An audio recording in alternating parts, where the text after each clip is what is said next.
প্রায় দেড় যুগের নির্বাসন জীবন শেষে ২৫শে ডিসেম্বর দেশে ফিরতে যাচ্ছেন বিএনপির ভারপ্রাপ্ত চেয়ারম্যান তারেক রহমান।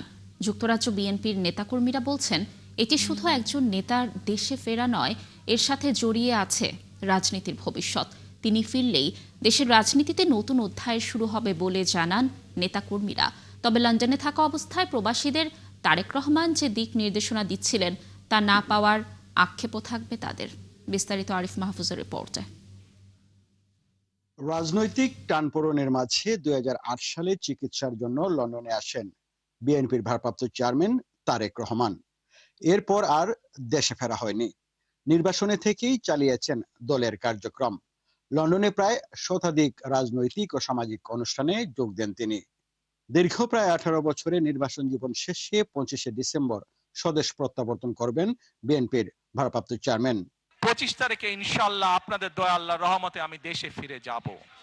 কিন্তু তার বিদায়ে আবেগে ভাসছে যুক্তরাজ্য বিএনপির নেতাকর্মীরা। প্রিয় নেতা চলে যাবেন, তাই আবেগ, অনুভূতি আর স্মৃতির কথা তুলে ধরেন দলের নেতাকর্মীরা। আমাদের ছেড়ে চলে যাচ্ছেন, এটা আমাদের জন্য অনেকটা বেদনাদায়ক। কষ্টও লাগে, আবার আনন্দিত।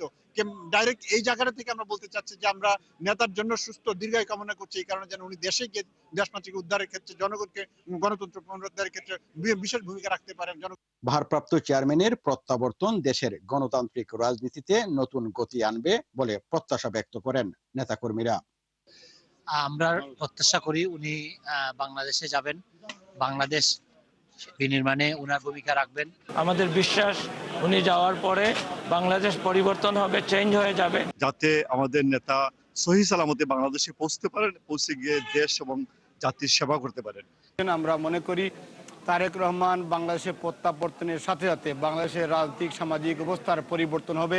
এই প্রত্যাবর্তনের মাধ্যমে দেশের রাজনীতিতে ইতিবাচক একটি পরিবর্তন আসবে।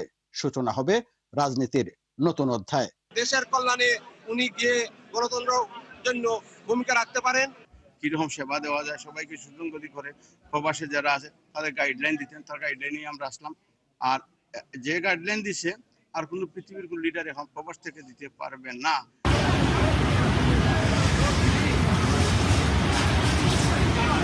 তারেক রহমানের দেশে প্রত্যাবর্তন একটি আনন্দ, একটি প্রতীক্ষা। তিনি দেশে ফিরে দেশের মানুষকে নেতৃত্ব দেবেন, ধরবেন গণতন্ত্রের হাল। যেমন চ্যালেঞ্জই থাকুক, তাকে ঘিরে নতুন রাজনীতির পথে হাঁটার জন্য প্রস্তুত দলীয় নেতাকর্মীরা। আরিফ মাহফুজ, ৭১, লন্ডন।